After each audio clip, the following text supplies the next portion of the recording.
Day 470 Sunday, July 21st. Proverbs 27. Proverbs 27, 127 NKJV. Do not boast about tomorrow, for you do not know what a day may bring forth. Let another man praise you, and not your own mouth, a stranger, and not your own lips. A stone is heavy and sand is weighty, but a fool's wrath is heavier than both of them. Wrath is cruel and anger a torrent, but who is able to stand before jealousy? Open rebuke is better than love carefully concealed. Faithful are the wounds of a friend, but the kisses of an enemy are deceitful. A satisfied soul loathes the honeycomb, but to a hungry soul every bitter thing is sweet. Like a bird that wanders from its nest is a man who wanders from his place. Ointment and perfume delight the heart, and the sweetness of a man's friend gives delight by hearty counsel. Do not forsake your own friend or your father's friend, nor go to your brother's house in the day of your calamity. Better is a neighbor nearby than a brother far away. My son, be wise, and make my heart glad, that I may answer him who reproaches me.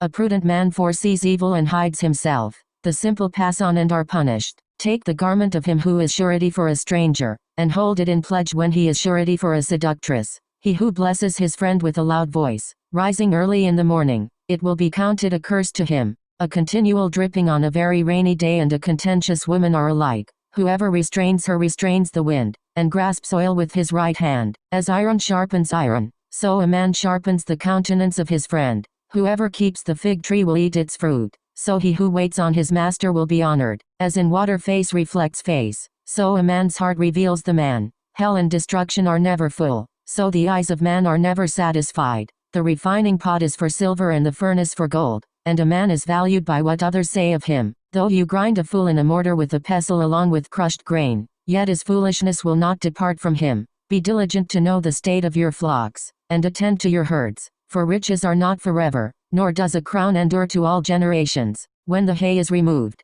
and the tender grass shows itself, and the herbs of the mountains are gathered in, the lambs will provide your clothing, and the goats the price of a field. You shall have enough goat's milk for your food, for the food of your household, and the nourishment of your maidservants. Daily Deep Dive. The UCG reading plan states. 12. Boasting and praise. Proverbs 27, 1-2. Type. Catchword. These two proverbs both begin with the same verbal root, the words translated boast and praise both coming from the Hebrew halal. Behind both is the contrast between arrogance and humility. The two verses together espouse an attitude of humility before the sovereignty of God and the judgment of the community. NAC. Proverbs 27, 1 is alluded to in James 4:13-16, where planning for the near future without taking into consideration unexpected circumstances that God may allow or bring to pass is referred to as arrogant and evil boasting.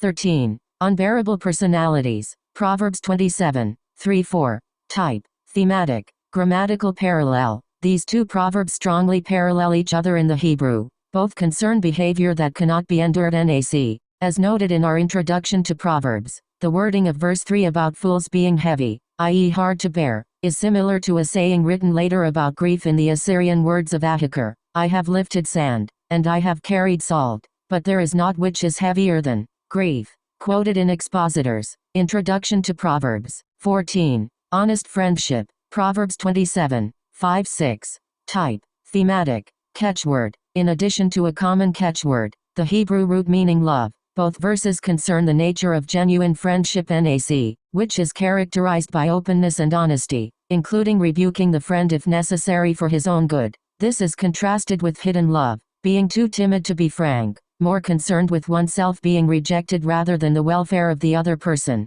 and with an enemy's deceptive show of affection. 15. Real friends, close at hand. Proverbs 27, 7-10.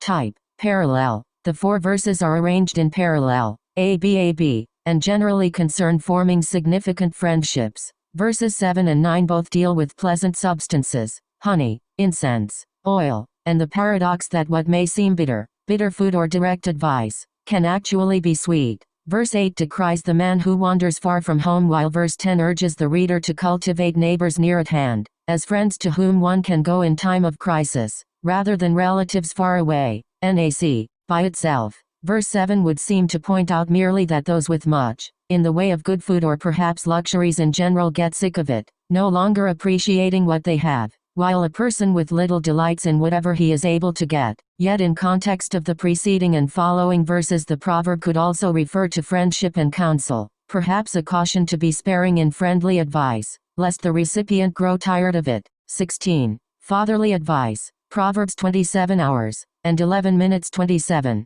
Type. Thematic. Verse 11 is a fatherly plea for the son to heed wisdom similar to those that begin lengthy exhortations in Proverbs 1-9. If V11 does form a heading to a series of paternal teachings here, and is not just an interjection with no following material, one may ask how much of what follows may be placed under this heading. It is perhaps significant that VV 1227 for the most part concern matters about which a father might naturally teach his son. Sound business practices and skills in dealing with men in the community NAC. The first two proverbs here are nearly identical to proverbs in Solomon's major collection. Compare Proverbs 27 hours and 12 minutes with Proverbs 22:3 and Proverbs 27 hours and 13 minutes with Proverbs 20:16. Proverbs 27 hours and 14 minutes gives further counsel on friendship, in a similar vein to Proverbs 25 hours and 20 minutes. A show of friendliness without proper social sensitivities can be obnoxious. Speaking of obnoxious,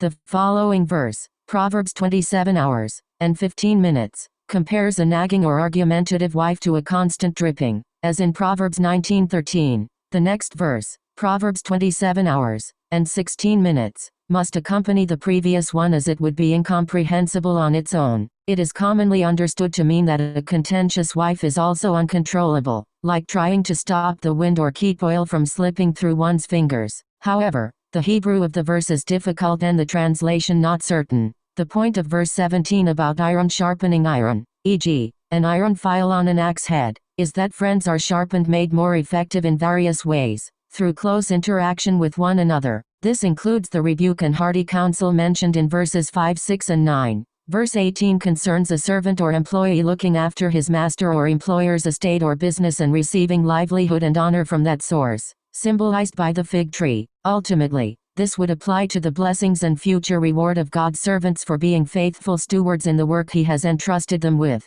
Verse 19 is subject to various interpretations. The Hebrew could be more literally rendered, like the water, the face to the face, so the heart of the man to the man NAC. The NKJV rendering of the second colon makes more sense if reversed. As we cannot see men's hearts, the meaning would be that a man's heart is revealed by the man, that is, the man. What we see of him, what he says and what he does reveals what is in his heart. The word hell in verse 20 is translated from the Hebrew Sheol, meaning grave.